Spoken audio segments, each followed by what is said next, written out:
Yes, sir. We're back in the building. The regular season's about to end this Sunday, and we're about to enter into the postseason. Playoff season has literally arrived. There's still a lot to play for, literally from Mm. 2 to 10 in both conferences. We don't know who else is going to end up where. We already know who's top of the East, but for the West, we don't know what's going to happen. We have no idea who's going to come out on top. Boy, I'm looking forward to tonight's games, Friday's games, Saturday. Well, Saturday there's no games, and Sunday all of the teams be playing. So it's gonna be interesting to see what happens. Man like CM once again joining me on this show. What you saying, bro? Listen, man, big up yourself, bro. Big up, man, like Chino in the chat as well, man. Yes, Enjoying yeah. his time off with the fam. Listen, the NBA season coming to a close. And like you said, bro, there's a battle for who's gonna finish up top in the West. In the East, though. We've got 5 teams confirmed to be in their playoff spaces in the West. In the East, only 2 teams are confirmed, Boston and the Bucks. So there's a lot to play for in the East, especially when it comes to the rest of the playing spaces and the play-ins and the playing battles in both conferences. Very interesting as well. So we're gonna get into all that. Big ups to everybody in the chat. Make sure you're hitting the like, subscribe, and if you're new, share it to your friends and frenemies. Come on, man. Come on, come on. And it's gonna be interesting, man. Like Chino saying, Miami suck. All I know is the winner of the NBA is coming from the West this year. Hey, no, man, it's not happening. You already know what's going on. But look, hey, Same, man. Hanging up another banner in Boston. we need it, man. We need the banner, man. We need the banner. But let's have a look here at these NBA standings so that people can get a real picture of what's going on. The playoff picture is looking very interesting. We don't know who is gonna end up where. He's saying we're not beating Denver. We beating Denver, man. We beating Denver, bro.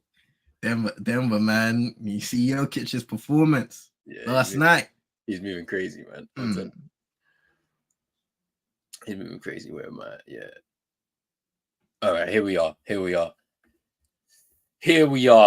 We'll kick it off with the West, man. That West is wild right now. Nuggets are in the number 1 seed, projected to play the winner of the 9-10 game, which currently stands at the Lakers or the Warriors. Now, the Nuggets being the number 1 seed, obviously a few weeks ago, maybe a month ago, 2 months ago,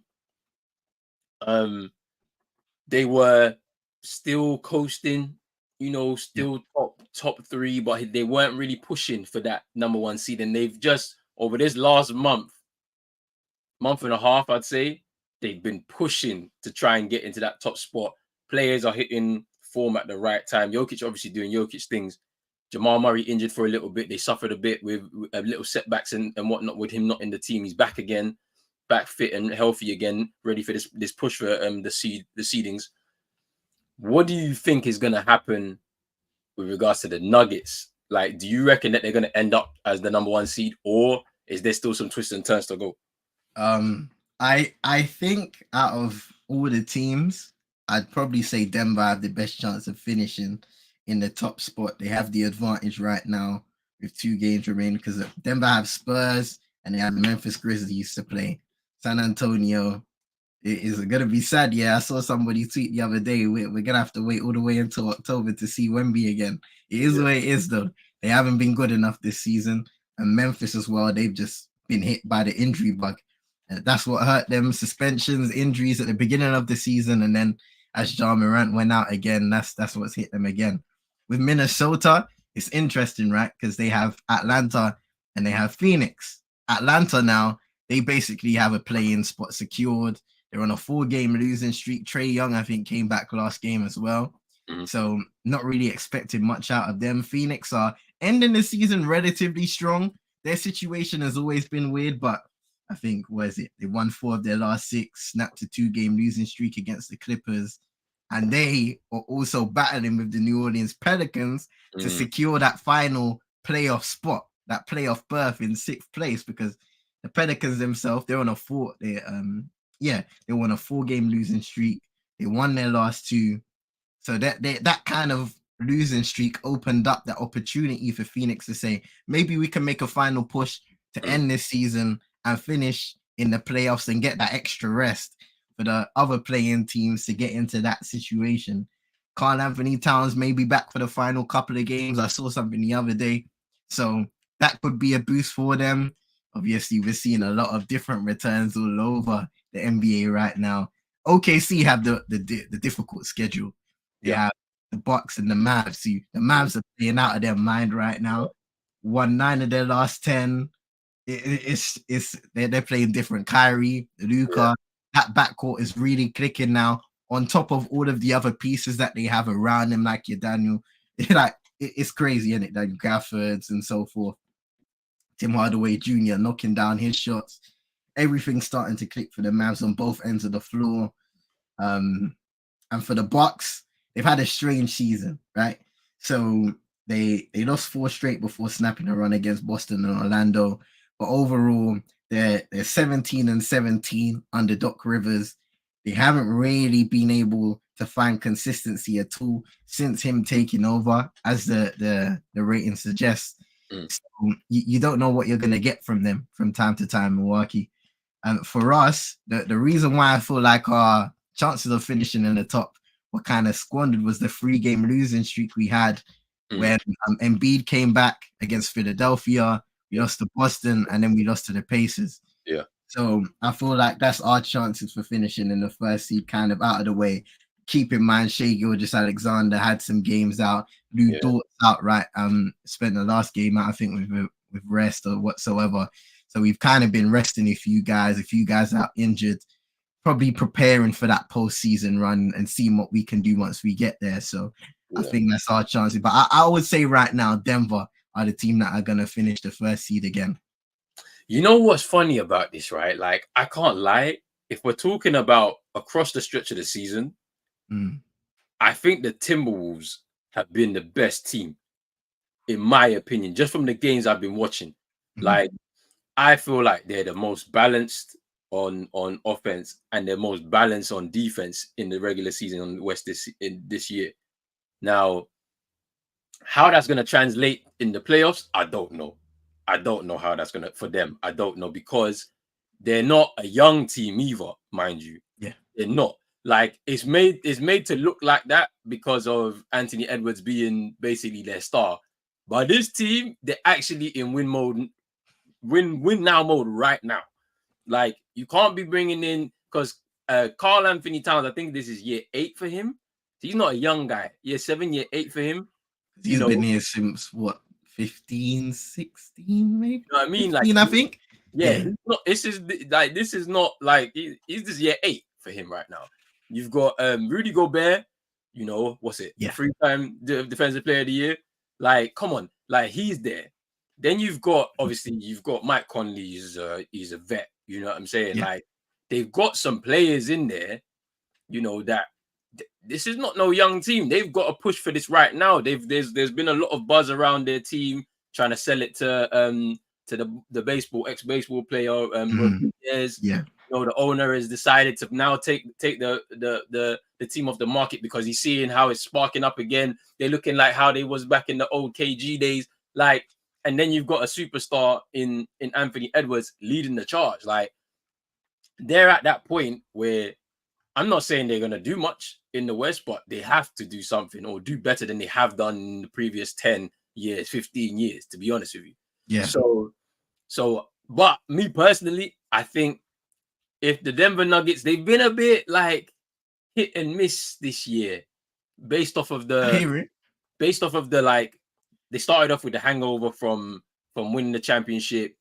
They hit a rough patch of form, like, let's say a quarter of the way during the season. Then they started to pick it up because Jokic, his game has developed even more this year, where now he's not just it's not like, oh, you limit his scoring and he's not, you limit his assisting and he scores a lot, but they still don't win.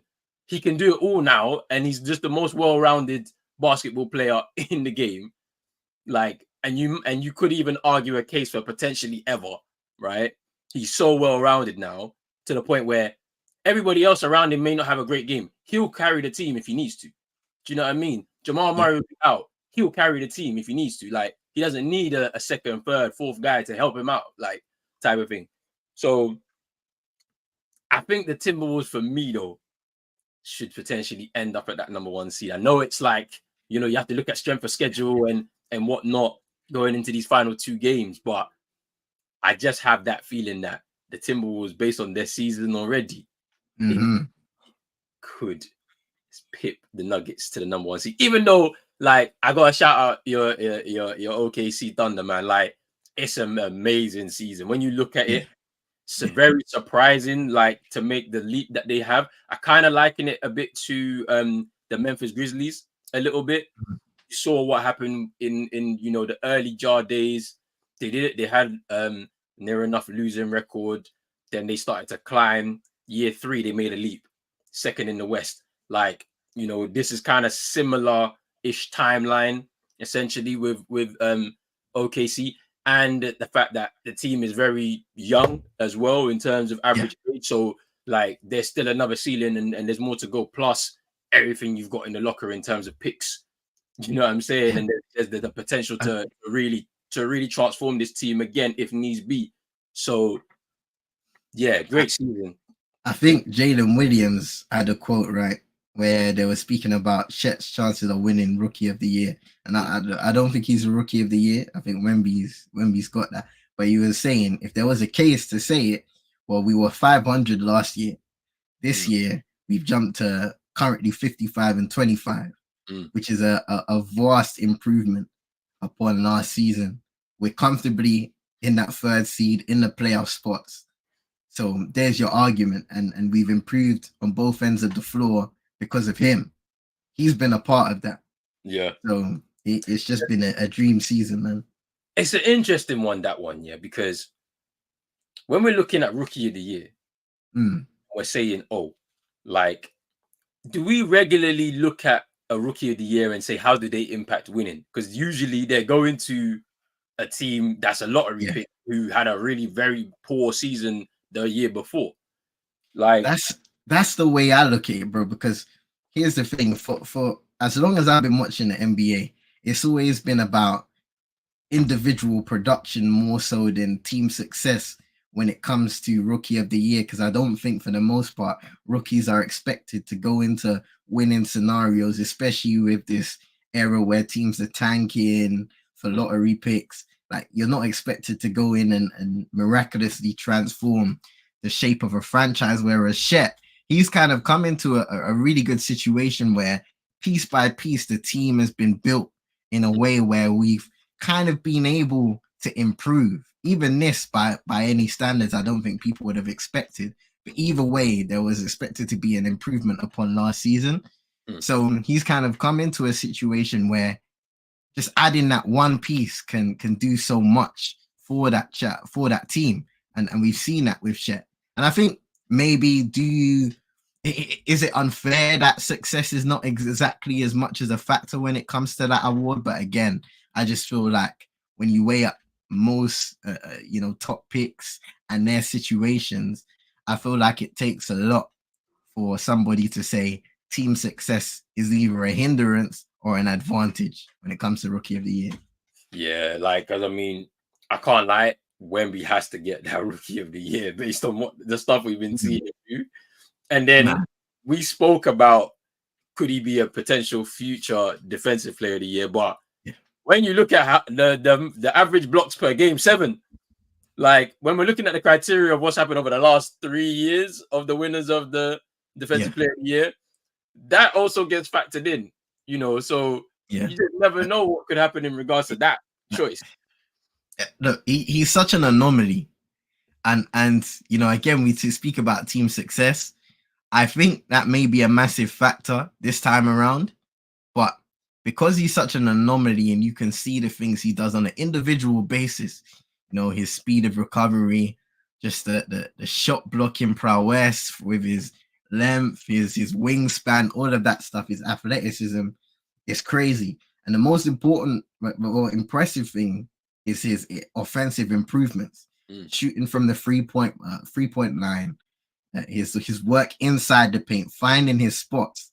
He's become such a comfortable player offensively, which, you know, will obviously work to his advantage next season and onwards for his career. But also once the Spurs continue to build and improve around him, hopefully they do that. Yeah, because I mean, I'm thinking of it. I'm thinking of it like this: when the hype that kind of surrounded him before coming into the league, saying that basically he's got the highest ceiling of anyone since LeBron. For the agenda, I can't lie, the NBA might push him as a rookie of the year and defensive player of the year at the same time for the agenda, for it to stick. You know what I'm saying? Like I can see the NBA pushing that there because the numbers and maybe even the underlying numbers, when you look at it, right, in terms of defensive actions per possession, might read in his favor, to be honest with you. But just the surface level stuff, the blocks, you know, and whatnot, like it's already putting him in, you know, in certain categories, like where we can't really ignore it, type of thing. So it's gonna be interesting there. Now just looking at where it looks like we're gonna be ending up currently right now. What do you think is gonna be the ties of that first round in the playoffs? So pick your winners out of those current playing spots, and then let me know what the final lineup looks like and which ties would look the best out of that first round. So I'm gonna say winner of the 7-8 matchup is gonna be Phoenix taking on the Timberwolves. A winner of the 9-10 matchup is going to be the Lakers. They'll go on to face the Kings, and then I think this is a tough one because I don't know. The Kings haven't exactly made that jump. They haven't been, but they still have chances. I'll pick the Lakers to go through on that one though, and they'll be facing the 8th seeded Denver Nuggets. That's very interesting. On the East side, 7-8 matchup, I'm going to say, oh man, Philly versus Miami. Embiid is back. I watched their game. I watched their game last week, Thursday, I think it was. And it was a good game because towards the end of the game, it became very frantic. Late game offense for the Heat broke down. The Sixers were managing the minutes of Embiid. So Maxey was basically the guy having to do a lot of the work once again. Buddy Hield was shooting a little bit better. Tobias Harris was doing his thing. That's going to be a very good game. Yeah. Oh, man. It's going to be very good. It's tough, right? Tyrese Maxey has been good all season. Embiid, how healthy is he going to be for that matchup? Just coming back. I don't know if listen, Miami themselves. I know we say every year once it's a playoffs, they turn it on. But just based off of how good they've been, how inconsistent they've been this season, can we continue to give them that good faith? I don't know. I'm gonna pick Philly. I'm gonna pick Philly to go and face the Bucks. 9-10 matchup. I'm gonna say. I'm gonna say Atlanta. I'm gonna say Atlanta, and they'll go on to face Miami. Miami go through. You see, look, Boston Celtics. I had the same type of thing. The reason why, because so let me start with the West. I'll come to the East in a second. So I think I agree with you. 7-8 game. I think the Suns will beat the Kings and face the Timberwolves. In that 9-10 game, with the Lakers being at home, with the home court advantage there, I see them beating the Warriors and going to face the Kings. Then they beat the Kings and face the Nuggets as another number 1 seed. So, and that's going to be very interesting in regards to the narratives after last year. Can they overcome them in 7 games? I don't know. That's a whole another story. We do not know. Like, especially with that being the first game in round 1. Oof, that's probably going to be the tie. Remember, that was a conference finals matchup last year. That's probably going to be the tie of the round, potentially, that 7 games. I know it was a sweep last time, but I don't think the Lakers will get swept this time round. They probably lose the 7 game through the 7 games, but it's not going to be a sweep this time. The Clippers and Mavs, if it stays like that, That series, I think that matchup's locked in. You know. if it's locked in, Yeah. I think, I'm tuning into a few games of that because that's gonna be a series with some of the narratives from like literally at the kind of beginning of that that PG era, the PG and Kawhi era. Like, yeah, there's some unfinished business there that we have to address. remember when he was torching Zubac? Yeah. Yeah. And then you remember when Rondo was on the team, and then Kawhi dunked on. Who did he dunk on, man? Who did he dunk on? I forgot who did he dunk on. And then it was him, Markieff Morris, and Rondo staring at the guy on the floor. Yes. Hey, hold on a second. I don't know who he dunked on. I'm trying to think. I can't remember. Was it Maxi Kleber? It might have been, I think it was, Yeah, it was Maxi Kleber when all three of them. Yeah. So yeah, it's bringing back some of those kind of memories. Watching that playoff series was really fun. So I think that's also going to be a very good tie for the round, and for that, it'd be very, very interesting. Hey, let me get into some of these comments before. Yes, sir. Big up to man like David in the building. Hey, I think that we got to get some of the man them on to start when these playoffs begin. So next week Thursday is one of the ties. I think it starts on Wednesday night. Okay. The playing in terms of the playing. So maybe we do a little something there as well. Bring some of the guys on. Bring up to man like Alfie saying, "What's up, CM?" Big up yourself, Alfie. Only challenge for OKC is who's stopping Zion on the paint. Yeah, that's true. Zion in the paint is it's a bit of a tough one. It's a problem because there's the OKC decided not to pull the trigger and get some center in. Got rid of Pokuševski as well. So no center, no real live old center. Like, I mean, obviously you've got Shep, but is he a four? Like, that's the thing, it's that physicality, because when Zion attacks the paint, it's brute force. Yeah. And it's hard to deal with brute force, especially when you mix that with his speed, his athleticism as well. Yeah, because once he gets down in the shoulders into your chest, it's a problem. You're not going to be able to handle him if you're not like a real strong guy. Alfie saying the Lakers will beat the Kings just because of size. And then don't forget, man, AD's been looking good this year. He's cooked. He's come back. That's all I'm saying. He's heard everybody's he's heard everybody's criticism of him. He stayed healthy for the most part this season. Yep. And because of that, we've seen 1 level, 2 levels. We ain't seen the 3rd level yet of AD. Maybe that will come out in these playoffs. We'll see. We'll see. Alfie saying that Philly's got that 7th seed on lock. And Clippers in 6 in that one. Ooh. It's a tough one, You say they're only going to win 2 games, the Mavs. I'm not so sure. Like, the way Kyrie and Luka are looking right now, I'm not so sure about that. I think that could go 7. Easy. Do you think, the Clippers, because the Clippers, they've had a rough second half of the season, right? They've been inconsistent. Do you think once it comes playoff time, they could refine that identity that they had earlier in the season and really lock in? Because I feel like this is the moment, whether they have, I don't know, a players only meeting or a squad meeting, and just talk it over. Lock in, it's time. Because look, we're gonna talk about them, I'm sure, in a bit, but this is a very important playoff run for this team. Moving into their new stadium in the new season, I believe a lot of things have to go right for them in this playoff run. But we're missing one thing. The glue is back. Man like Russell Westbrook is coming back into the team. 7-2. All I'm saying is Russ is looking like his old self. Got his, what is it? Is it 200th career triple-double? I believe. I think so. I think I'm not wrong. I think it's his 200th career triple-double during this last week. Like, he has brought an energy, an aggression to this Clippers team, an edge that they didn't have, or they've not had in this era with PG and Kawhi.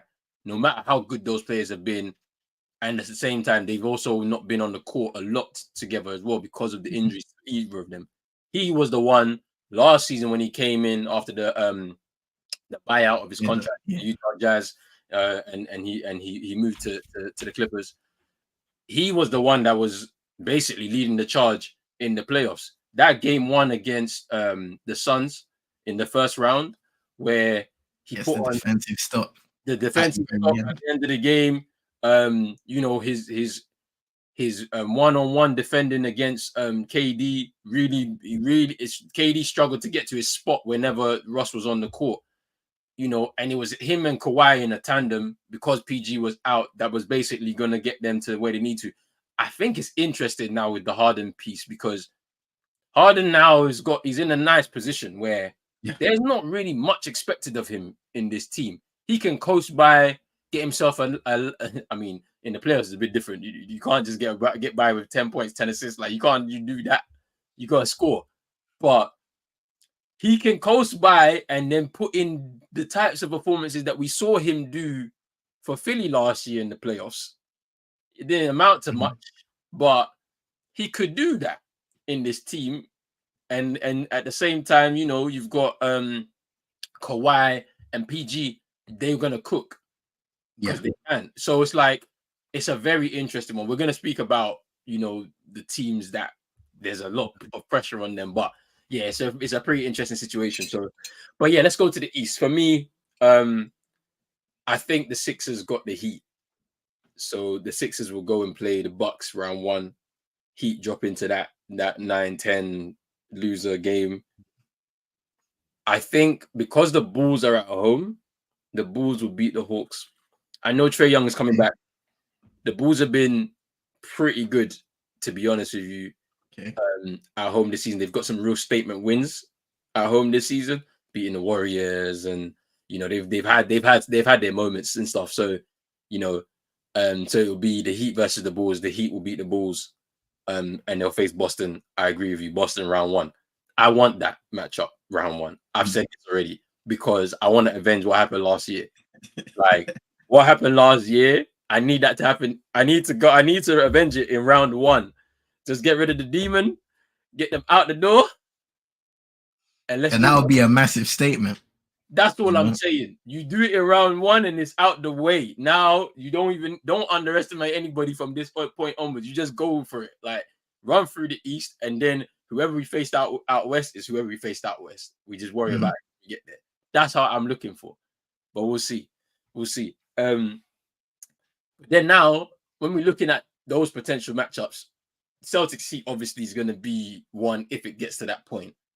But what do you think about the Bucks and the Sixers? Because the Bucks, as you mentioned, 17-17 on the Doc Rivers, it does not look like it's clicking at all. Yeah. Giannis went down with the injury last night, I believe it was, or to go calf strain, right? Calf strain. People are likening it a little bit to the KD injury in 2019, where he's after getting a calf injury. Yeah. And then obviously, like, this is so unlucky for the Bucks because Giannis was also injured game one against Miami in the first round, and we're so close to the playoffs now.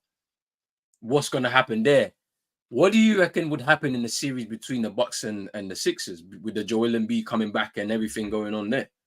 Well, I think it will be closer than a lot of people think, especially with Joel Embiid back. If Tyrese Maxey can perform the way he did, the Sixers have a squad, quite a solid team when everybody's healthy. The Bucks, on the other hand, they can turn it on when they need to, but having Giannis, I think Giannis is needed even more in this team than he was last year in their prime years as a championship winning squad when they were one of the best defenses in the league comfortably, because they need his defensive acumen and they need it on the offensive end as well. When you think about, you know, one of their most dangerous weapons being the pick and roll with Dame and himself.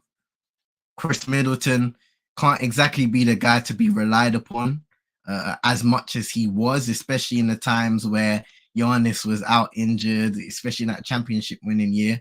I think there was a series at the beginning of the playoffs where Chris Middleton really took over and won them the series and allowed Giannis to rest and really get back into it.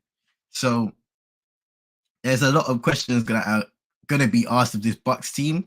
Of course, some of them have that championship experience And I think, in a certain situation, they'll be able to pull through in that scenario against the Philly side, who themselves, I'm sure, will have certain individual levels of pressure because they just haven't been able to reach a certain stage of the playoffs. But at the same time, is there that same level of pressure on Philadelphia, given the fact that they've suffered a significant injury to Embiid, who missed a lot of time?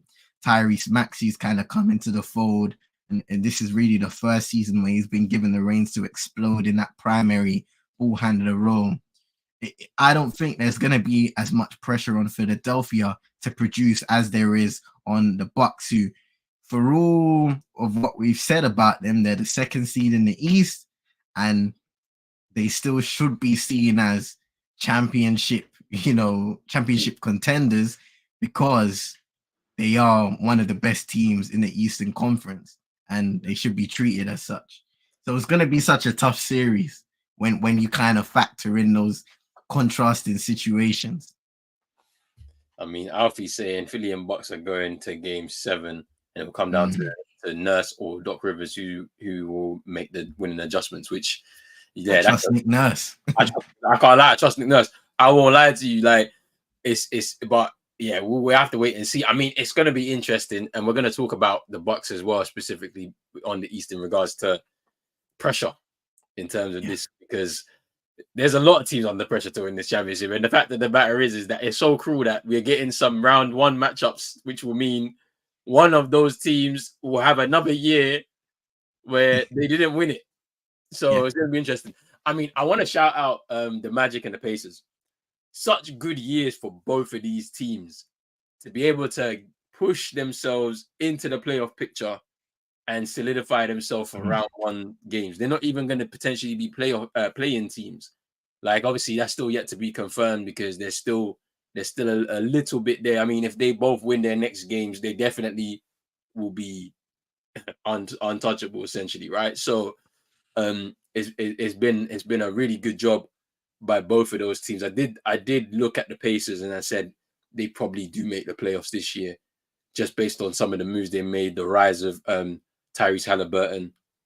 Obviously, Bruce Brown was there for half the season, then leaves to go to Toronto in the trade for Pascal Siakam, which kind of strengthened their team a little bit more. Tyrese Halliburton's injury didn't help, to be honest with you. And then obviously he tried to rush back because he wanted to get paid at the end of the year.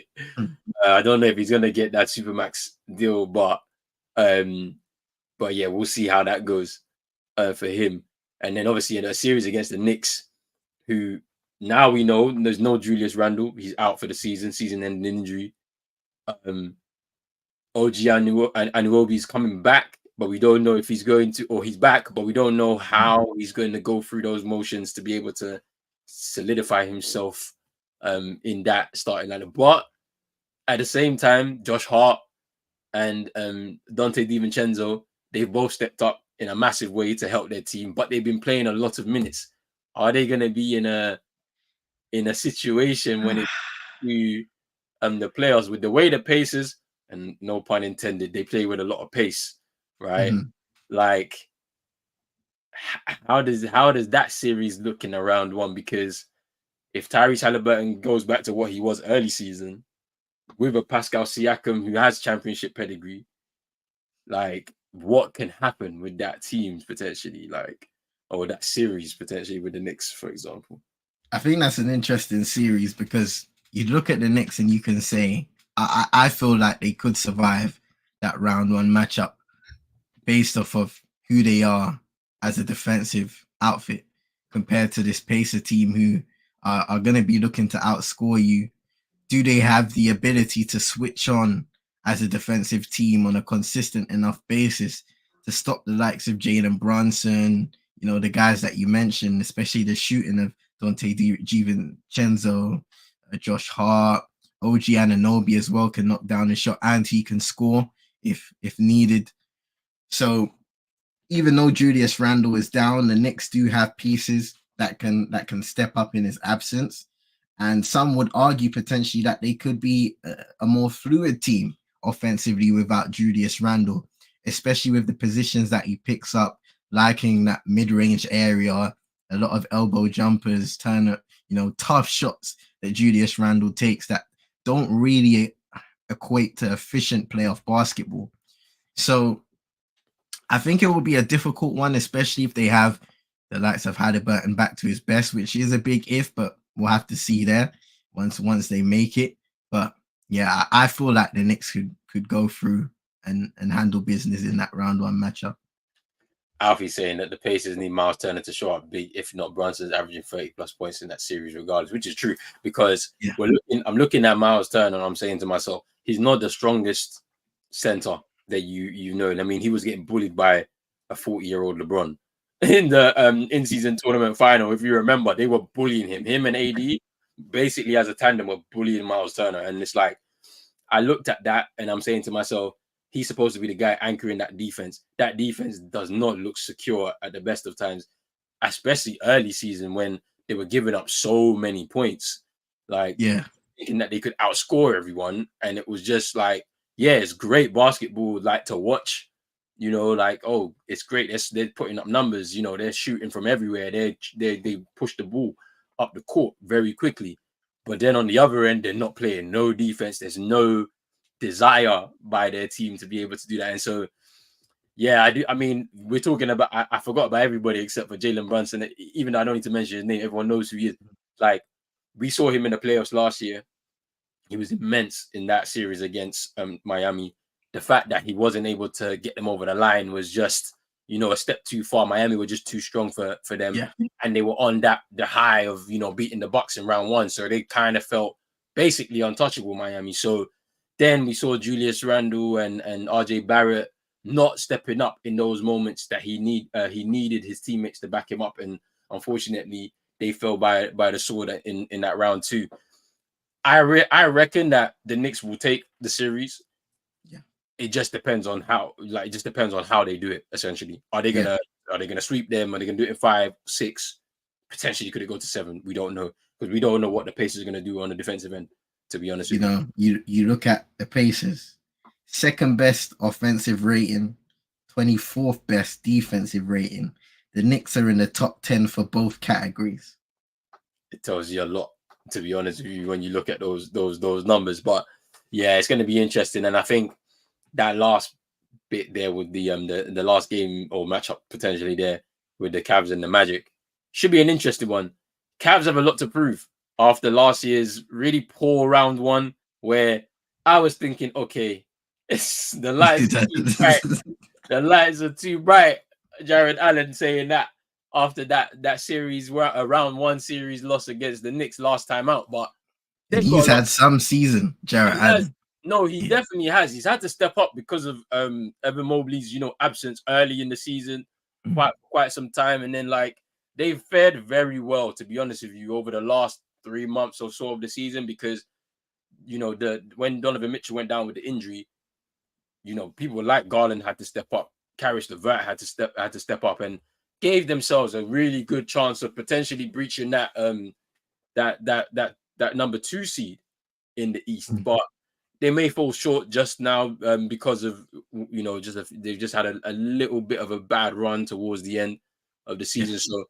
So you know, and then Donovan Mitchell has come back. He hasn't looked a lot like himself. You can see he's lost a little bit of his explosiveness a little bit because he's still trying to get himself back into that rhythm. You know, so he's restricting himself more to the 3-point shots instead of where we know he can do his damage in the mid-range and, you know, get to the rim. So you know, what game? I watched their game against Denver. It was almost 2 weeks ago now. And that's what I got from them. It was kind of like, you know, the inconsistency. It definitely wasn't the team that we saw at least earlier in the campaign that had it a little more glued and they had it all together. Defensively, they were a little off, and offensively, even though they're not one of the best teams in terms of offense, they were also struggling a little bit, and Denver were able to find their number. Now, that is the golfing class, but it was just interesting to see that. And at the time, like you said, with Mitchell returning, I was, because this is the thing, whenever I watch Donovan Mitchell, I'm always excited to see him because he is an explosive player. He is one of those guys that can come alive. But at the same time, when he's cold, he might jack up some threes and he'll miss a lot. It might take him a while to get going. Something that he's improved upon is his playmaking over time.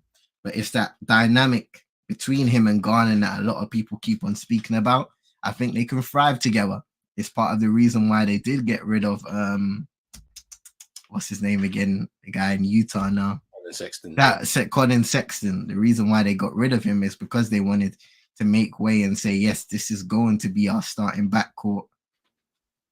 And then you have Evan Mobley, Jarrett Allen, and Cole behind them, in front of them more so. You got the likes of Karis LeVert as well. So they've got nice pieces in that team, but they just haven't been able to put things together after the All-Star break. And that is the biggest problem for them, really. Yeah, I'd be interested to see what happens in that series, because if they don't, take it seriously, the Magic have got size. They're a big team, huge team. Like, they're physical, they play with pace too. And a lot of the young guys have improved a lot. Jalen Suggs, he's improved his 3-point shot this year.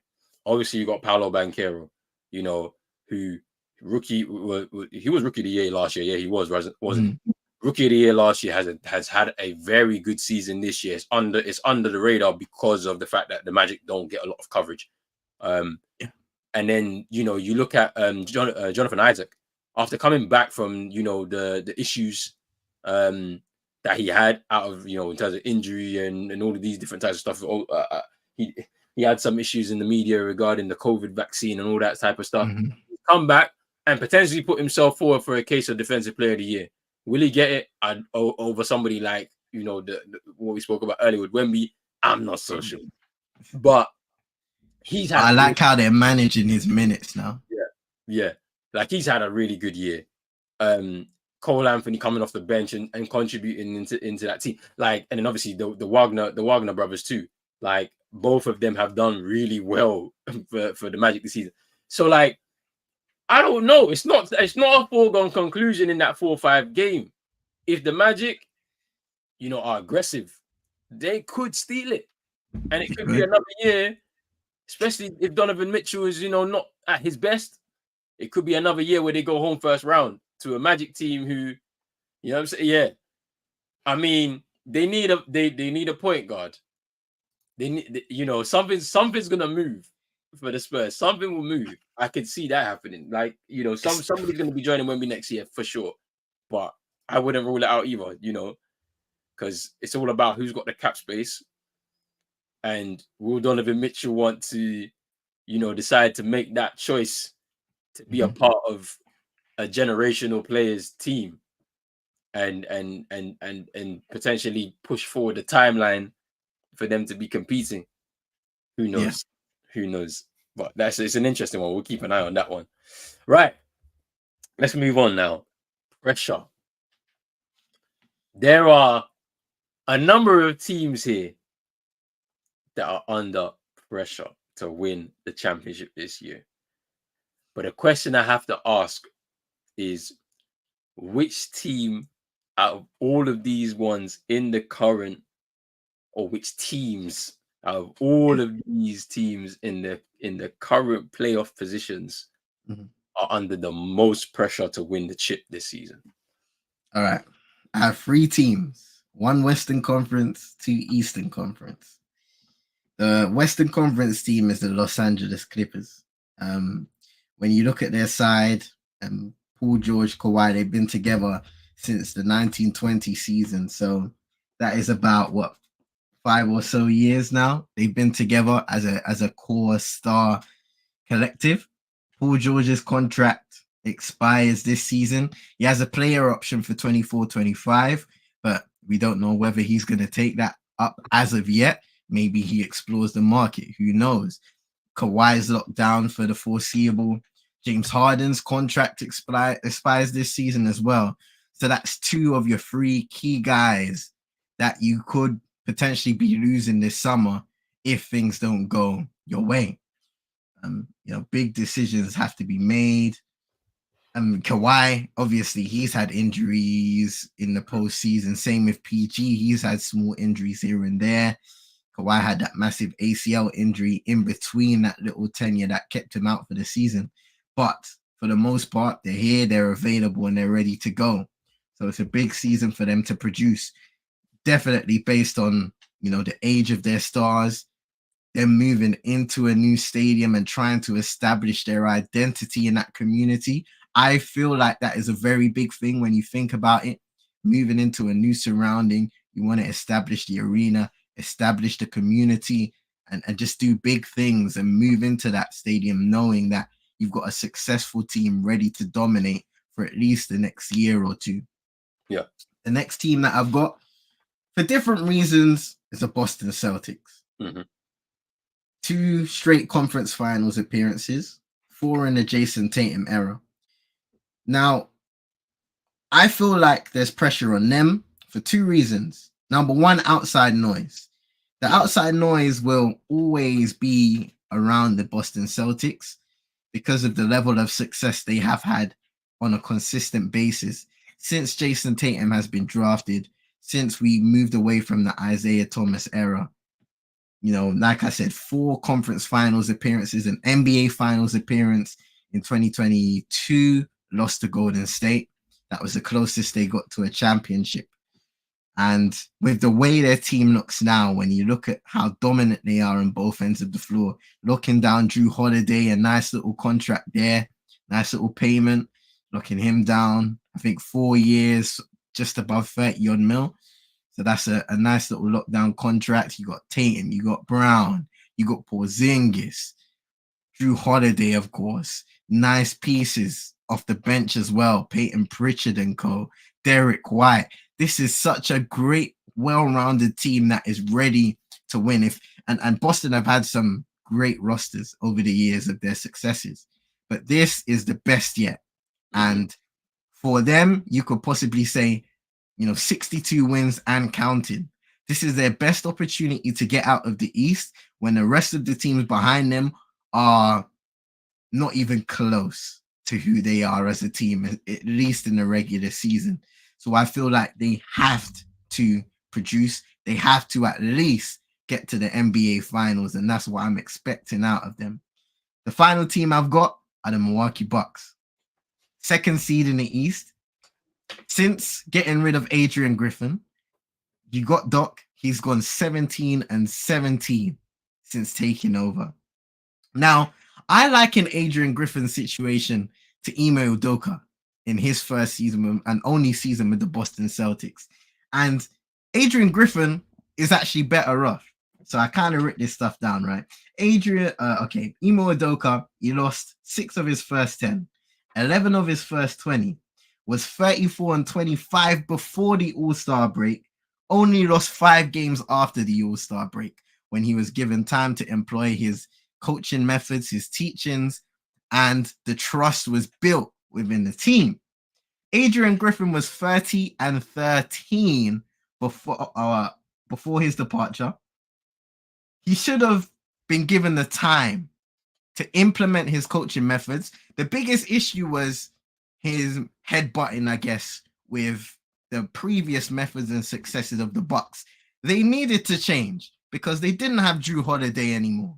So he was trying to create that change and trying to maximize once again Giannis and Dame on the rest of the team. Now, he had been kind of headbutting with them, but I feel like he should have been given the time to earn the trust from the players for them to work together and to find a common ground so that in this second half of the season, they would have still had a good record and they would have been able to build upon that good record and improve as an overall collective as a first-year coach. And that's an important thing to say. As a first-year coach, Boston gave Ime Udoka the trust and he paid it off. Another great playoff run. The Bucks didn't give Adrian Griffin the trust and they paid for it and they will pay for it in this postseason, I believe. They're the 18th in defensive rating. That's what, a 14 place drop. And that's expected given the loss of Drew Holiday, of course, and a few other pieces, aging and so forth. But is that offense, how valuable is that offense going to be, that improved offense based off of their, successful runs with the core of Chris Middleton, Drew Holiday, and Giannis? How valuable is it going to be? Now you have to worry about Giannis's calf strain and how quick he can recover. We've seen him be an Iron Man. We've seen him recover quick in the playoffs. But how quick is he going to recover from a calf strain, which is probably his most worrying injury to date around this time of the season? You can't rush those things. Yeah. But at the same time, you've got the Bucks where you made your trade. You brought in Dame. He's a phenomenal player. He's had some phenomenal moments this season. But everybody's aging still. You haven't fixed that problem of having a roster that is aging, and they need to win now. So you may be the second seed in the East, but that position right now is masking a lot of the issues that have existed before Adrian Griffin was dismissed and after, especially with Doc Rivers and with all the quotes that have been coming out, with Doc Rivers saying certain things and all that. It's worrying because this is supposed to be a championship caliber team. This is supposed to be a side there you're going to the conference finals. That should be a given. Once again, looking at the rest of the teams in the East, but you're just not sure. And they haven't earned the trust of me or you or anybody else in the chat to say they are good enough to get there because they have championship experience. This is a different team. And I just feel like the Bucks front office, the team, the players themselves let down Adrian Griffin and they dismissed him way too early, considering the record. I know there were problems with the playing style and, the changes that he made on defense and offense, but ultimately they had a good record. They could have got that through to the All-Star break where they were given more time to work on their schemes, collaborate as a team, and find their way, much like, once again, Ime Udoka did in 2022 with the Boston Celtics. But he wasn't given the time, and they are paying for it now. And I think they will pay for it at some point in the playoffs. Well, I can't even lie. I agree with your picks, to be honest with you. I'm going to start with mine, right? So I think there's 3 on the West, right? So I think the Suns are under huge pressure to win the championship this year. Now, they haven't looked like being a championship team in any aspect. But when you consider at the start of the year, the moves that they made to put themselves in a contending window now, right? To add KD, D-Book with Bradley Beal, and we were saying, okay, between them, they're going to have to share the scoring responsibility. If they're on the court together and it clicks, they could be one of the best teams in the league. And this year, it has not looked anywhere remotely like that. KD's had a great year, by the way. Yeah. He's carried the team. Once again, he's been doing the carrying. It's just injuries to D-Book, injuries to Bradley Beal, which has kind of seen them nosedive down the standings in the West. They've given up so much in terms of future picks. They've got some guys who are going into free agency, like Royce O'Neal, I believe. He's going into free agency, he's going to be a very crucial player. And I don't think they can afford to pay him what he may be looking for, to get himself a new contract and stay as part of this roster. And then that roster itself is not the greatest. When you start going down the bench, it's not the greatest. So, they're in trouble.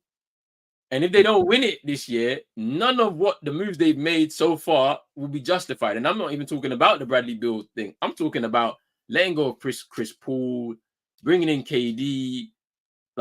It might not be justified by the owner, Matt Ishbia, and their front office if they don't win this championship, which I don't think they will anyway. But they're under pressure, at least. And you're locked in 3 more years of Bradley Beal earning over 50 million or more in his contract. He has a player option in 26-27 for 57 million. Devin Booker, he's got a contract. You got 4 more years of him after this season as well, where eventually he'll be earning 61 million. Well deserved. He's in his prime right now. He's the guy, the centerpiece. KD, obviously, You got 2 more years locked in of him of over 50 mil. Like, we can see why the depth of this team is shot, because they've literally had to pick up guys on a minimum, or at least, like you said, Royce O'Neal, Grayson Allen are those 2 guys where the contracts are running down this season. But for the most part, when you look at the rest of them, other than Nurkic, I mean, Josh Okogie, Eric Gordon, and Nazir Little, he's a decent guy that's locked in for a few. David Roddy, who came in from Memphis, I believe he was previously in Memphis. Damian Lee, Bo.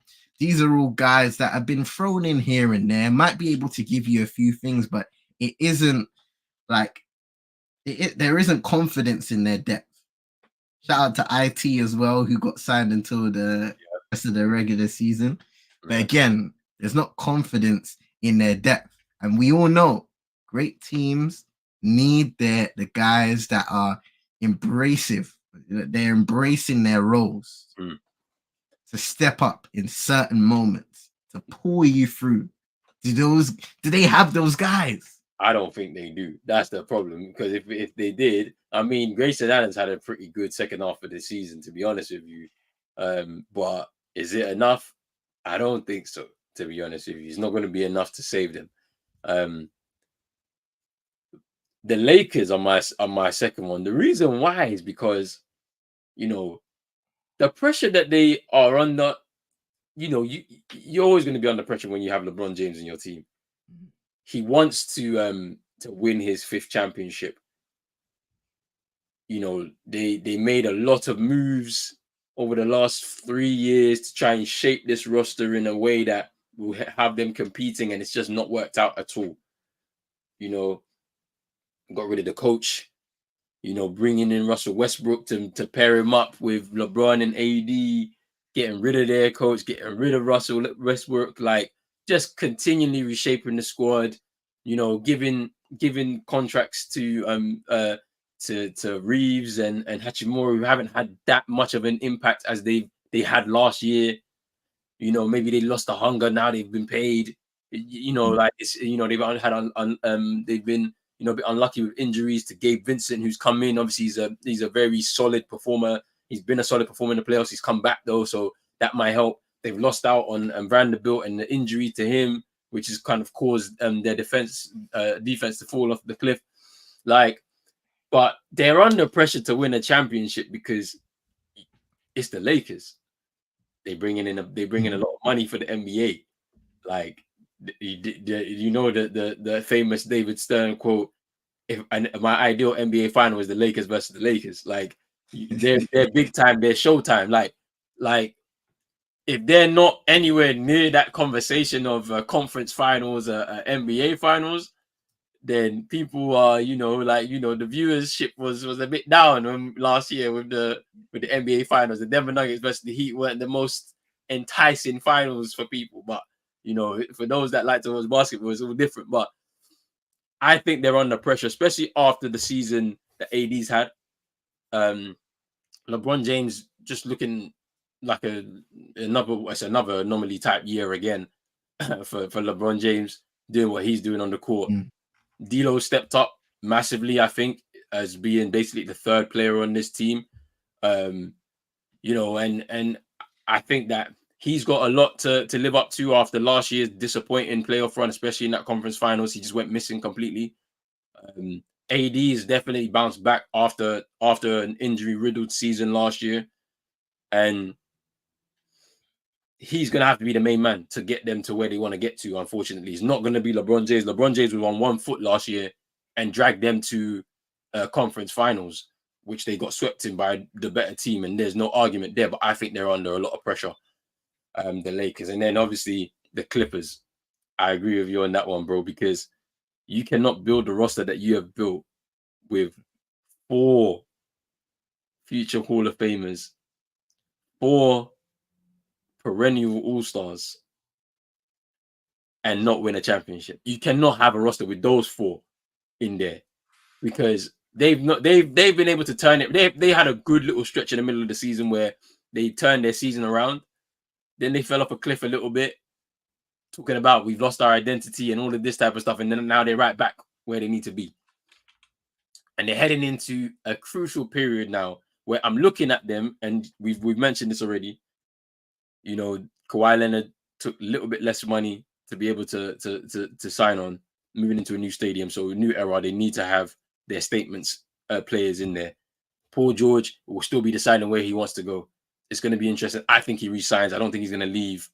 I don't think he's going to leave the Los Angeles area, California, at this point in his career. Family's all set up. I don't think they're going to have to figure it out.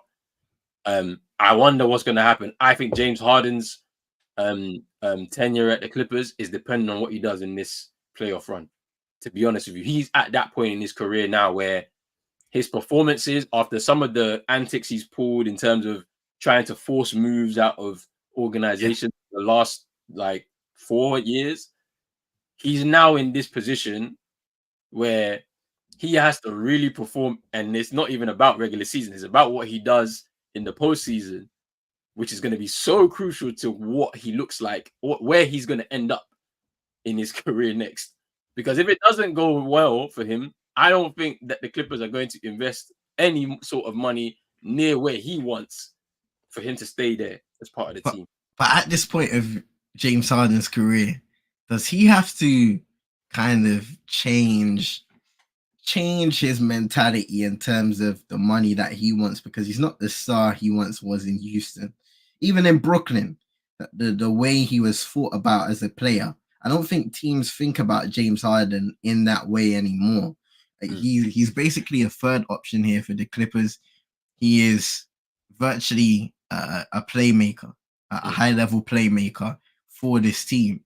He's not really asked to score at a high level because PG, Kawhi have that down packed. He may do it on certain nights, but for the most part, they want him to be an elite playmaker, which he is. Does that garner as much money as he used to, or he could have been able to ask for when he was in Philadelphia? And even then, he was questioning that in Brooklyn, in Houston. It's interesting. Will he have to adjust his mindset? It's a hard one. When you get towards the end of your career, you want to make the most money that you can make. You're heading into your final years of playing elite sport. Obviously, I think he's made some good business business decisions as far as I know. So his legacy is kind of set, right? He's made a lot of money in his career, so I hope he ain't gonna go broke. But every little penny helps, even if you're a millionaire. So he's gonna do what he needs to do. But I think it's very much dependent. What they will pay him, what they'll offer him, is gonna be dependent on what he does in the postseason, unfortunately. Because now, as you mentioned it, bro, he's not going to be shouldering the bulk of the responsibility of scoring. So what else are you going to be doing on the court to impact that team that's going to give them the value to pay you? Do you know what I'm saying? What you think you're worth? Like, that's the thing. I do not know. I have no idea. But they're under a lot of pressure, unfortunately. They're under serious pressure. And I think even with the Russell Westbrook situation is very interesting. He took a pay cut to join the Clippers.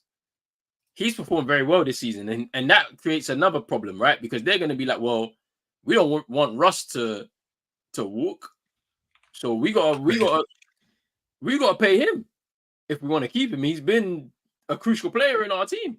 Because all right, cool. So the good thing for them, okay, Westbrook's locked in for at least next season. So that's cool.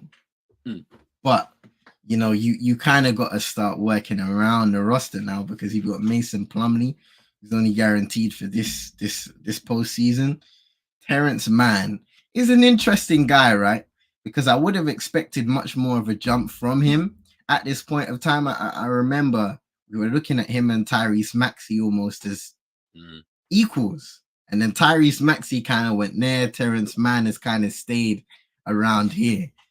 So I don't know what they do with him. Obviously, he can still produce for them. Bones Highland is a guy now that they are looking at and saying, you know, he could be one of those guys for the Clippers. You can bring him into the starting lineup for certain games, and he produces at a high level here and there. And he's just he's that spark plug, man. So I'm a big fan of him. Obviously, Zubac as a serviceable big. PJ Tucker, what kind of role he's gonna have in the playoffs, I'm not too sure at this point of his career, to be honest, because I don't know if he's gonna produce at the same level defensively, and obviously offensively, you don't expect much out of him except for shooting corner threes, and even that is a bit questionable nowadays. So you're right, bro. I mean, I don't know, man. It's going to be interesting. Now, if I move over to the East, championship or bust, the Celtics is championship or bust. You cannot construct the roster that you have constructed. We've come out of love and trust era. This is win now era.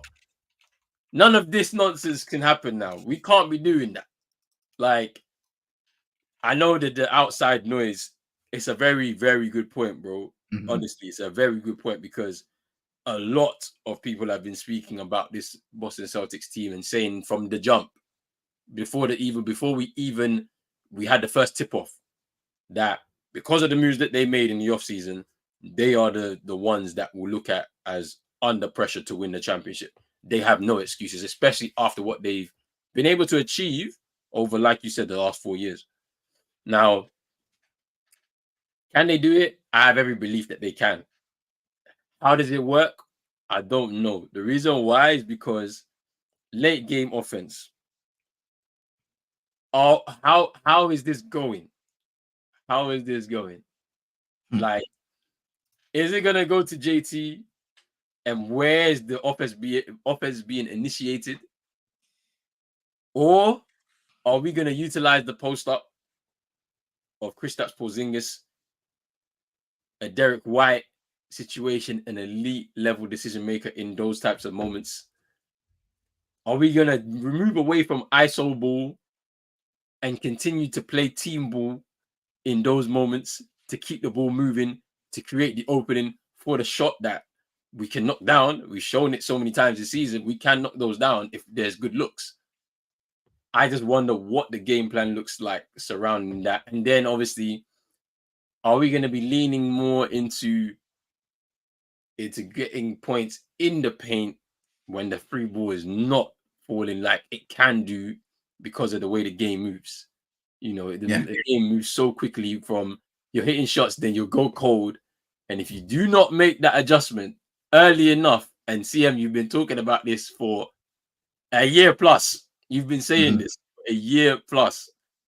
And it's about whether they can make that adjustment. I think that this year I've seen not much of an over-reliance on it, because when we look at some of the lineups, so when that second team comes onto the court, we have guys that can shoot the free ball in that second unit. Peyton Pritchard is a very good 3-point shooter. He's improved a lot this year. But then when you Luke Cornett, when he comes in, that's an opportunity for someone to go on the inside and get to the rim. He can throw down a dunk from an alley-oop.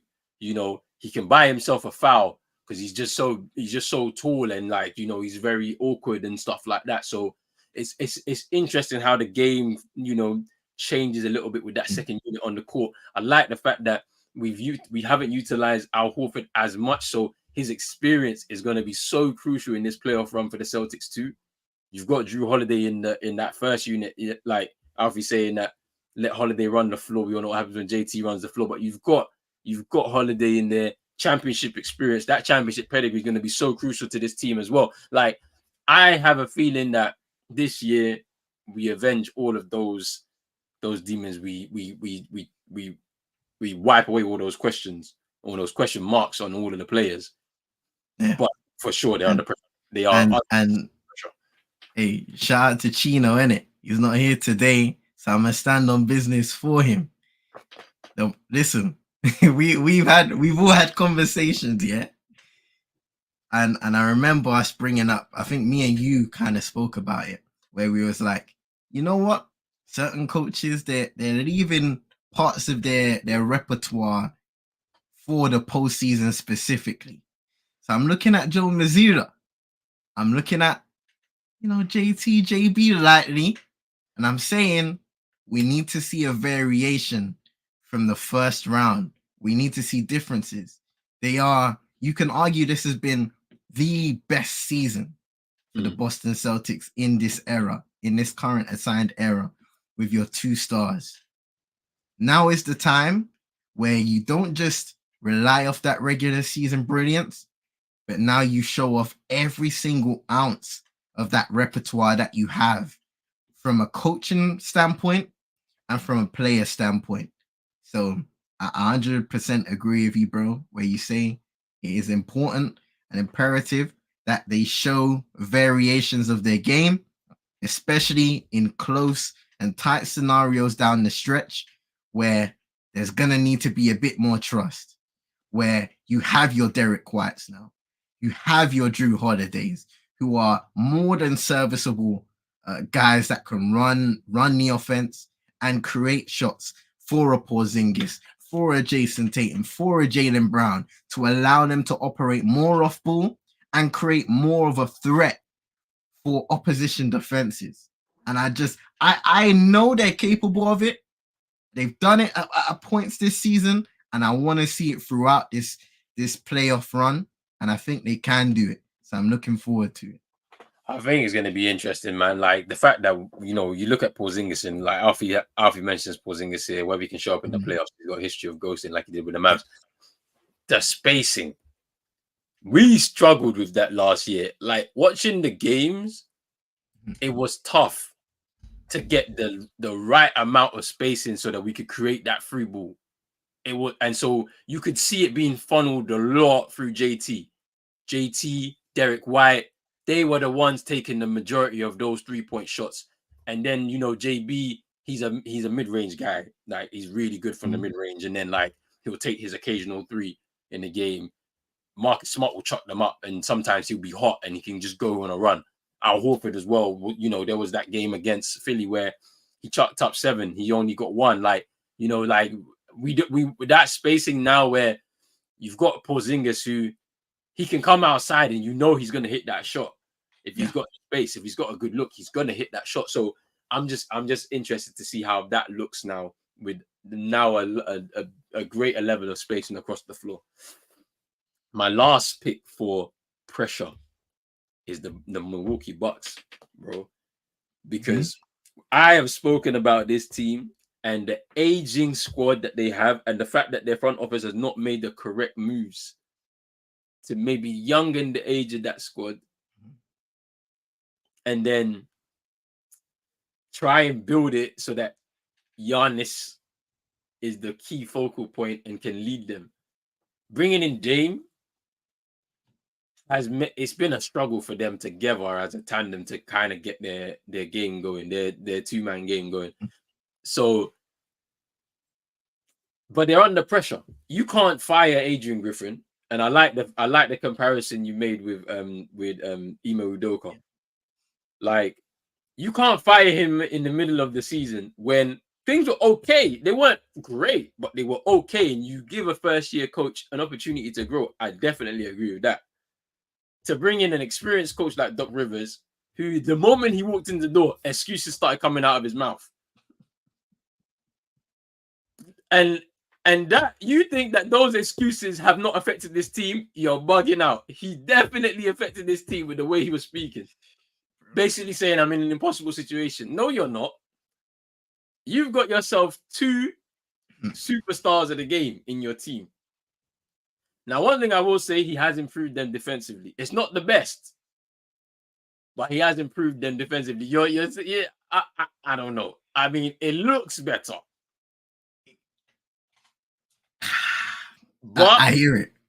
Yeah, I mean, I'm saying because in all honesty, they're struggling, man. They haven't really gotten enough out of Chris Middleton, Brook Lopez this year. Brook Lopez, not signing him again for me was a mistake. They should let him go. They should have freed up that cap space and gone and got themselves maybe a few more extra pieces on their roster. The same with Chris Middleton. You can see the injuries have affected him since he hasn't looked anywhere near his best since they won that championship. When did they win that championship? 2021, I believe it was. Yeah, 21. He hasn't looked his best since then. He's been affected by injuries since then. what should have happened was the two of them should have been allowed to walk. It would have been a big shock. It would have been a big circus, especially at the same time as Bud leaving too. Yes. And so they decided not to do it. They decided to back the players and not the coach that really put them in that position to win. And that's unfortunate, especially with what Bud was going through at that particular point in time in his personal life. To even let him go in that scenario, it just doesn't make any sense. But they did what they did. And the fact that those two players were allowed to sign back on and they haven't produced to the level that you've expected, it's a failure by that front office. And this is why they're under pressure. Because they've made so many wrong moves. You literally let Drew Holiday walk to your biggest rivals in the East. He walked there. Like, you gave them a free run. You're under pressure. You have to win. And the thing about it is, I don't think they will. Because I don't trust Doc Rivers to lead this team to the promised land. I just can't see him doing it. Based on what we've already seen, we've got a sample size. It's not happening. It is not happening, unfortunately. You know, Alfie brings up a good point, right? Defense was the biggest issue with Adrian Griffin. But, and Doc Rivers came in and he even said, like, we need to get these guys playing defense. In hindsight, and this may be a hindsight thing, but was it a big mistake to trade for Damian Lillard knowing that it would be a total 360 on the identity that made you a championship winning team? That's a tough one, because when we're saying you have an opportunity to bring in Damian Lillard, I won't lie, the regular season, I don't think that's his we don't judge Damian Lillard on that. Mind you, Portland haven't had great success in at all in the postseason. Yeah. But Damian Lillard has had great moments in the postseason. And I think that's the reason why they were like, oh, this could take us over the top in the postseason. And I think they've been chasing that kind of, let's be successful as a championship team. They've been living off of that for quite some time. And then when you, and I think they have made a huge mistake. You can't let go of somebody who was anchoring your defense in Drew Holiday. You just can't. Like, but Bud as well, the system that Bud had defensively was one of the best in the league. Yep. And I think he was even more crucial. Like, I couldn't believe they let go of him. And the thing about it, we know the stats. The last, well, let's say before Adrian Griffin, and and then Monty Williams walked. He didn't get fired, I don't think. If I'm not mistaken, I think he walked because he wanted to be with his wife, who was going through some illness. Okay. That's why he left the Phoenix Suns. But each of the last four, no, except for Steve Kerr, each of the last four coaches that won a championship were sacked from their team, if I'm not mistaken. So Nick Nurse was sacked from Toronto. Bud was sacked from the Bucks. Frank Vogel was sacked from the Lakers. And there may be one more I'm missing, if I'm not mistaken. I don't know who though. I'm just trying to think. I'm trying to think. Okay, so Coach Bud, Nick Nurse, Kerr's still there. Vogel's not there. I don't know. Are we missing out a championship winner, bro? Obviously, because it'll be 19. Coach Malone's still there. At Denver, they're playing well. So who won in 18? Was it the Cavs? In 18, it was. Or was it Warriors? Was it the Cavs or the Warriors? Warriors won 17, 18, 18, 19. Okay, yeah. So so fine. So it was three of the last four before the Denver Nuggets won it. The fact that that franchise made that move and didn't give Bud an opportunity to run it back is the reason why they are where they are. Because I think if you keep him, you have Dame. Dame would have to buy into that defensive system. It wouldn't be as good as Drew Holiday, but at least defensively they'd be more secure. Then you hit the postseason, you have Dame who can light it up. But hey, that's where we are. I just think that looking back on it now, and look, I was one of those guys where I was like, I'm excited to see what comes of this team. But there are multiple problems, them not being able to buy in on the defensive end, just as a team that competes.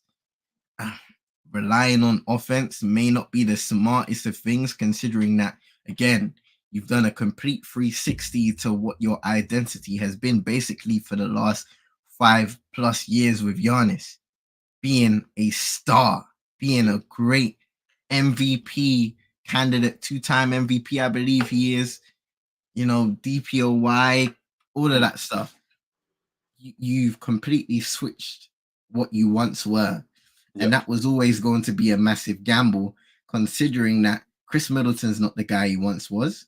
And he was a big part of your offense once, in the past. In this situation, you probably need him to be a big part of that offense as well, as Damian Lillard and Giannis. And Brook Lopez, defensively, we've seen more cracks in his style because of him not having the guard that fights over screens and is as elite as Jrue Holiday is. So there are so many frailties, like what Alfie says in the comments, that have been exposed on the side of Milwaukee because they don't have the glue defensively anymore, and they need Dame to have great games, Giannis to combine and have great games, and other guys to step up. And you just haven't been seeing that on a consistent basis. They've had, you had Adrian Griffin, then you had the caretaker guy for 3 games, and now you've had Doc Rivers, and you've basically been 500 under Doc Rivers, who is a coach. We mock him, won a championship in 2008, cool. But since then, what has he really been able to do in the postseason in all of the teams? The Clippers being his biggest collapse, Philadelphia as well. All of these situations that we've seen him in, and he hasn't produced in the modern era as a coach, in the 3-point boom era. And he's still being trusted by other teams because of his experience and acumen. Realistically, I just can't look beyond Adrian Griffin being let go with a record of 30-13. To me, I don't care what problems are going on internally. That is ridiculous. When I saw it, I was like, so you've decided to get rid of your championship winning coach. You brought in a rookie who I assume was, your franchise player said, yeah, fine, I'll take him. Then within 2 weeks, the assistant that they picked to join him leaves because they clashed. That assistant was somebody that worked with Dame early on in his career. Like, it's very crazy, but we are where we are. Look, people, we're at the end of the show. The playoff season has arrived pretty much. We've got 2 games left for most teams, to be honest with you. I think 2 games left for all teams, actually. I think 2-3 games for some, but just a little bit there, here and there. But man, it's coming. This season's gone way too quick, bro. I haven't watched like the amount of games that I wanted to watch this season. I said next year I'm gonna implement a thing where every week I'm gonna pick a team to watch. I'm gonna have my rota, and I'm gonna say, cool, I'm gonna look at the schedule for this week and watch a specific team. And so at least I can have intel on most of the teams in the league. Because it's almost like, because the season has gone so quickly, I've been playing catch up on certain teams and saying, oh, I haven't watched these guys as much. So it's like boom, boom, boom, boom, boom. I'm here doing research here, there, and everywhere. But yeah, man, the NBA season always goes quickly, man. It's too fast. It goes really quickly, man. I can't lie to you. Like I've been very heavily Celtics watching, to be honest with you. And then from time to time, I just kind of check in on all the other like rivals and stuff like that. Like, and the West Coast games, I usually leave to the weekends. I don't really want to do them during the week because it's just too late for me. Like I'll be waking up when the games are close to finishing on the West. So it's one of those. But Yeah, I mean, look, by the time we come back next week, we'll be in the middle of the playing. So, you know, it's Imagine. going to be interesting. It's going to be interesting. That play-in tournament. We wonder who is going to end up in those play-ins. But look, big up to everybody that's come in and showed us some love in the comments, man. Make sure you're hitting the like button and subscribe button. Big up to our brother Chino, who's resting right now with the family over in the islands, So, I hope he's good. I hope his family's good and everything like that. He'll join us when he returns. Big up to man like CM, as always, for joining me. Make sure you go follow CM on CM22ENT on Twitter. Also subscribe on YouTube and also follow on Twitch too. And yeah, man, we'll be back next week. So make sure you stay tuned and we're out, people. Peace.